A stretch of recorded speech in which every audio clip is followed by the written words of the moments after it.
Southern New England's dating scene has some mixed reviews. It hasn't been that great. You see a lot of people that you know, which I don't like. A lot of nothing. Every once in a while there's someone where it clicks and you have a good conversation, but it'll just be, one quick message back and forth and then the conversation fizzles. The dating apps don't seem to be helping. So I feel like in Rhode Island it's just a little bit tricky because everybody knows each other, then using the dating apps is kind of just the same thing, recycling and everything. But I found someone off the dating apps. He's perfect for me. I love him. This generation, sometimes it may be hard to find someone who's genuine, who you can have a real connection with. And especially, Rhode Island is so small, everybody knows each other, so it's hard to find people. So far, pretty good. A lot better than dating apps, though. I think it's really hard to meet people right now with the online dating, and I've tried that. And so I'm kind of trying to get away from that right now. University of Rhode Island Associate Teaching Professor and licensed couple and family therapist Elizabeth Briggs-Grubel says she has noticed the multi-generational struggles of dating. The older the generation is, the more interest they have in dating apps. The younger generation is, the less interest they have in dating apps. Yeah, and again, if you think about it, dating apps were a new trend like 15, 20 years ago. But now they're the norm. And so for younger generations, dating apps are not new, they're old. Briggs-Grubel teaches Gen Z students. What I would have called dating as a college student is not what they call dating at all. So Gen Z describes dating as when you're officially with somebody. And all the things that lead up to dating are very different. You could be hanging out with somebody, you could be talking to someone, you could be in a situationship, you could be breadcrumbing, but it's not dating. All of those things are just the precursors to the official dating. According to a 2024 Forbes article surveying 1,000 Americans who used dating apps that year, 80% of millennials experienced app burnout, 79% Gen Zers, 78% Gen Xers, and 70% baby boomers. Too many options and the search for authentic connections, shared values, and safety. These are just some of the reasons people are leaving the apps, swapping out the swipes for singles mixers. Online daters, the majority of them have experienced harassment, received unwanted images, messages, catfishing, all kinds of terrible things, right? And so these in-person events really allow for these safe third spaces. You'll see two big sections. One is for romantic matches and the other is for friendships. Quirk Events host Cass Caduto is helping curate these spaces with a dating event at the Providence Brewing Company for ages 25 to 39. She's helping people avoid the silly games on the apps and have some genuine fun in person through board game speed dating. Notice that people bond quicker at these things. I think people who come to the board game speed dating events are people who don't necessarily want to go out clubbing or heavy drinking at bars. They're people with a certain set of interests, and just by being here together, they already know that they have something in common. Who knew playing games with strangers could lead to possible love connections? Humans need a physical, in-person connection. There's something with the energy there that you don't get on a phone screen. A lot of fun overall. The board game aspect, I think, really helps. It's an interesting combination with the speed dating, so I think it definitely makes for a good evening. Just one approach to meeting your special someone. Over at the Guild in Pawtucket, a local spot for sports, fun, and drinks, a transformation has happened to make space for making connections. Founders of Newport Singles, Aaron and Aaron, are helping people find their special someone or make a new friend. They host singles events around Rhode Island for most ages. This night, for those in their 20s up to 50. I feel like when you meet somebody in person, you kind of automatically just click. If you click, and if you don't, you don't. I feel like it takes longer to kind of figure that out when you're dating on the dating app. A lot of us put emphasis on finding someone at the end, and a lot of emphasis on the outcome rather than actually going through the process. So that's the difference. We just need to let go the expectations, and we'll all be fine. Speed dating, just like mixer events are also really popular right now. And I think they're only going to get more and more popular. Because again, that's the chance to meet somebody that you could potentially have an intentional slow date with later on. While there is enjoyment, there's also a sense of embarrassment sometimes with putting yourself out there, especially with people ages 40 and up. That's where Get Ready to Date matchmaking can come in. There's definitely a stigma to being single and talking about it. Many of my clients are very private. They don't want their family, their friends, or anyone to know that they've come to a matchmaker. They want this to be private. Somehow they think this is their fault, and it's not. Deborah LaRue helps people 40 and up find love because everyone deserves it. When people come in to see me, they've either been widowed, divorced, or maybe they've never been married, and they come in because they're looking to actually find their special person. Actually, there's more people coming to matchmakers now than ever because they're busy working professionals and they don't have time, or maybe they're retired and they just don't come in contact with enough single people. There are layers to making a connection, but Briggs Grubel has some helpful tips. Be present in conversation. Respect boundaries and the pace of the person you are dating. Have consensual understandings about your experiences. Be vulnerable and understand dating comes with rejection. Not everyone's going to be a great fit, and sometimes you have to thoughtfully say no and also receive that no is important. But you have to put yourself out there. If you're an introvert and you want to date, maybe take a friend with you who's also single and looking to find someone. Just don't think about it. Get, dressed up, feel good about yourself, and I feel like that kind of reflects out. So it's silly to think that you have to be a perfect version of yourself to get out there and to date.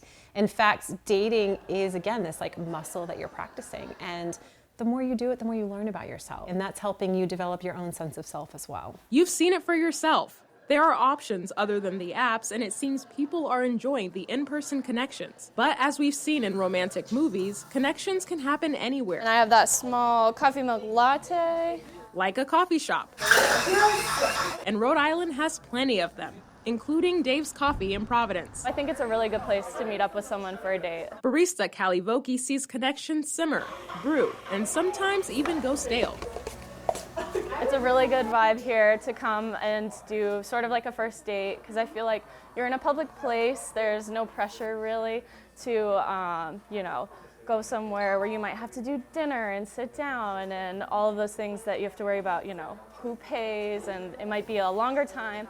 Whereas if you come to a coffee shop, you can stay for 5 minutes, but if you're having a really good time, you could also stay here all day, grab a drink, grab some snacks. Not only is the coffee shop an ideal spot for a first date, Briggs Grubel recommends it for a specific kind of dating style. Slow dating. Slow dating is really savoring the experience. It's very intentional. So the idea is that you go to the coffee shop on a Sunday morning and you meet and you sit with somebody, you talk about their childhood and their hopes and dreams, and there's no pressure to have physical intimacy or even, a label on what you're doing. But this is how you date. You date with slow intention and mindfulness. So is slow dating casual dating? Ooh, that's a good question. It's somewhere in between, right? So I say slow dating is casual in that there's no expectations. You don't have to, be really serious with somebody. But it's not casual because you're talking about really deep things and you're taking your time to almost develop an emotional intimacy versus a physical intimacy. Another difference, slow dating focuses more on quality rather than quantity. You could go to an all-you-can-eat buffet and you could get really excited about everything you see there and put everything on your plate and eat it all and feel awful afterwards. Or you could go to your favorite restaurant, order your favorite meal, something really special, savor it, enjoy it, just take your time with it, and you probably are going to leave feeling a lot better about yourself and that experience. And dating is kind of that way. At Dave's Coffee, I met friends, Brown University students, and Gen Xers Anish Matareddy and Molly Seidel. They too agree that people need to go to spaces where they can meet more people. It can definitely be scary, especially for a generation who's so used to starting off with technology as a way of communicating, but I think that that's something that could be really effective in starting a meaningful relationship. For them, dating on campus is not too difficult. I think the majority of people don't really use dating apps. They resort to meeting people through classes, friends, etc. But for people who aren't in college, can't meet people through a mutual space, or are extremely introverted, they recommend just walking up to a person and talking to them. But how do you pick up on hints? If I see a girl and we make eye contact and she smiles, things like that, I would feel I would be much more willing to approach that girl, go up to her and talk to her. I feel also for girls, it's very common to have the guy come in, or give him a signal or something so they can come over and talk to them. But sometimes it's okay. It's okay to approach the guy and, you know, start a conversation. All right. She didn't do All that. right. Maria and Isael met in nursing school. I lucked out. While they're not concerned about the single life, they do want to give people hope. Get off the apps, you know, meet someone in person, build up your confidence, your, you know, social skills, and you'll build a deeper connection with someone in person than online, even in a speed dating event too, where the connection might not be as natural. For people who are used to their loved ones and their friends, family saying, oh, it'll happen when you least expect it. What would you tell them? Do you saying this from personal experience? I mean, you probably hear a little bit in my voice. But we get that a lot is, don't worry, it'll happen when you least expect it. Don't overthink it. And so you draw back and you're like waiting and people tell you your person is not going to be Amazon shipped to you. You know, you have to put yourselves out there. You do. So where's the balance? Yeah.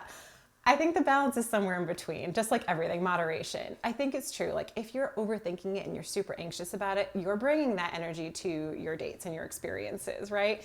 And so there has to be a little bit of that self-work, self-reflection, ease into it. But if you're just waiting for someone to drop into your lap, they're never going to. You still have to put yourself out there. So you're at the point where you successfully ask someone out and they say yes. Briggs Grubel says when you go on a date, remember her tips for making a connection, because they can help sustain one too. So let's say I meet somebody, I meet you for the first time, right? And I share, you know, when I was a kid, ... happened. If you were to be like, cool, let's get a pizza, you just missed an opportunity to really connect with me and we're probably not progressing in that relationship.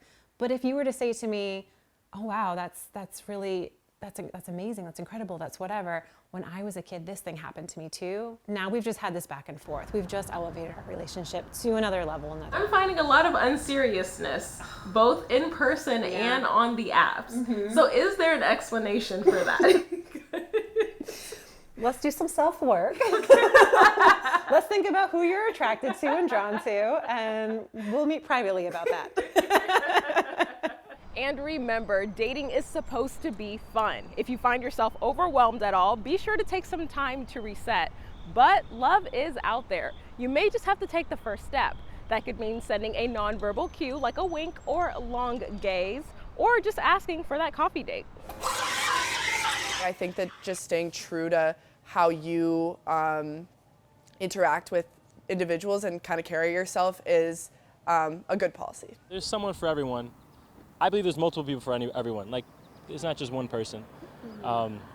And I think you'll get a reality check and figure out how a lot simpler it is than you make it out to be. Dating is a muscle, you know, and one that it's okay if you're not so great at first. Like, keep practicing, do it, enjoy it, and enjoy it. Like, savor those experiences. You're meeting somebody new. Go into it with curiosity and not judgment. Don't look for all the terrible bad, but be curious about people. Don't expect that this is the person you're gonna marry and you've gotta make it work, but let it kind of flow naturally and see what comes of it. Tammy Talk by Atalaya, NBC 10 News.